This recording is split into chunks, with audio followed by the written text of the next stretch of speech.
अति विनय धूर्तस्य लक्षणम।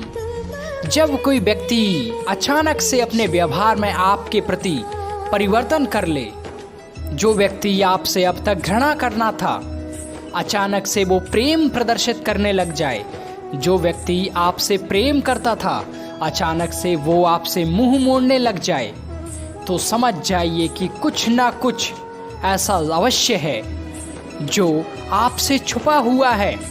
ऐसे लोगों से संभल के रहें, क्योंकि वो कभी भी आपके साथ धोखा कर सकते हैं। क्योंकि धूर्त व्यक्ति अचानक से अपना रंग परिवर्तित कर लेता है, लेकिन जो सच्चे मित्र होते हैं वो हमेशा आपका साथ देते हैं और हमेशा आपको कटु और सत्य वचन ही बोलते हैं, अब चाहे वो आपके पक्ष में हो या ना हो। इसीलिए धूर्त लोगों से सदैव सावधान रहें। क्या आप कभी असफल हुए हैं? क्या आपको कभी हार का सामना करना पड़ा है? आखिर क्यों आप असफल हुए? क्यों आपको हार का सामना करना पड़ा? वो इसलिए क्योंकि आपके सामने बहुत बड़ी बाधाएं और चुनौतियां थीं। लेकिन क्या आपको ये पता है कि कुएं के घाट पर कितना विशाल पत्थर रखा होता है, लेकिन फिर भी रस्सी बार बार प्रयास करके उस पत्थर को कमजोर कर देती है। आपके लगातार और निरंतर प्रयास ही आपकी सफलता को निश्चित करते हैं। जिस वक्त आप प्रयास कम कर देते हो, आपकी असफलता उसी टाइम समय बढ़ने लगती है। जिस वक्त आपके प्रयास बढ़ने लगते हैं, आपकी असफलता भी आपकी सफलता में परिवर्तित होने लगती है।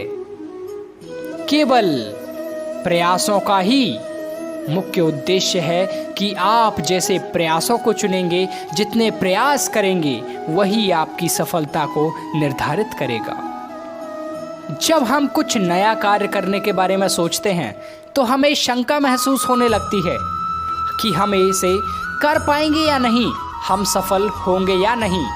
दोस्तों, ऐसा होता है केवल खुद पर विश्वास ना होने के कारण, स्वयं पर अविश्वास के कारण। लेकिन यदि आप दृढ़ निश्चय कर लो कि ये कार्य आपको करना ही है, तो आपको कोई भी नहीं हरा सकता। याद रखिए, हार तब नहीं होती जब आपका प्रतिद्वंदी आपसे जीत जाए, बल्कि हार तब होती है जब आप प्रयास करना ही बंद कर दें। करुणा को कभी कभी लोग दुर्बलता का भाव मान लेते हैं, लेकिन करुणा तो वह भाव है जिससे हम दूसरों को, उनकी समस्याओं को समझते हैं, उनकी भावनाओं को समझते हैं और उनका सम्मान करते हैं।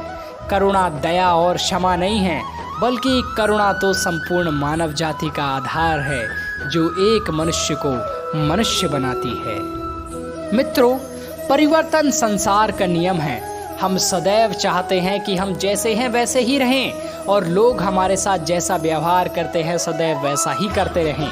लेकिन याद रखें कि तालाब में ठहरा हुआ पानी गंदा हो जाता है, लेकिन नदी की बहती हुई धारा हमेशा शुद्ध और स्वच्छ रहती है, क्योंकि यही परिवर्तन का नियम है। जो परिवर्तित होता रहता है समय के साथ, वही स्वयं को समय के साथ चला पाता है।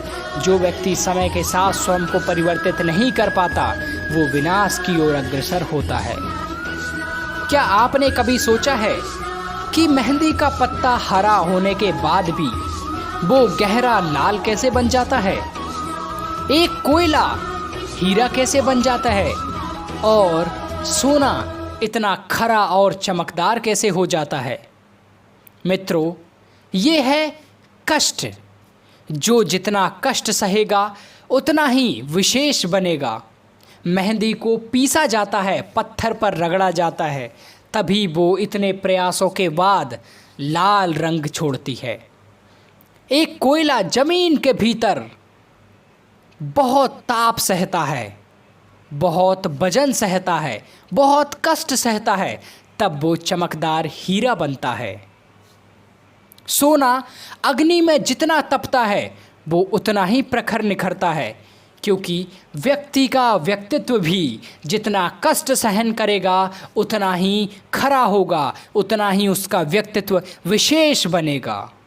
अतः कष्टों और समस्याओं से भागे नहीं, बल्कि उनका सामना करें और उन्हें एक अवसर की तरह लें।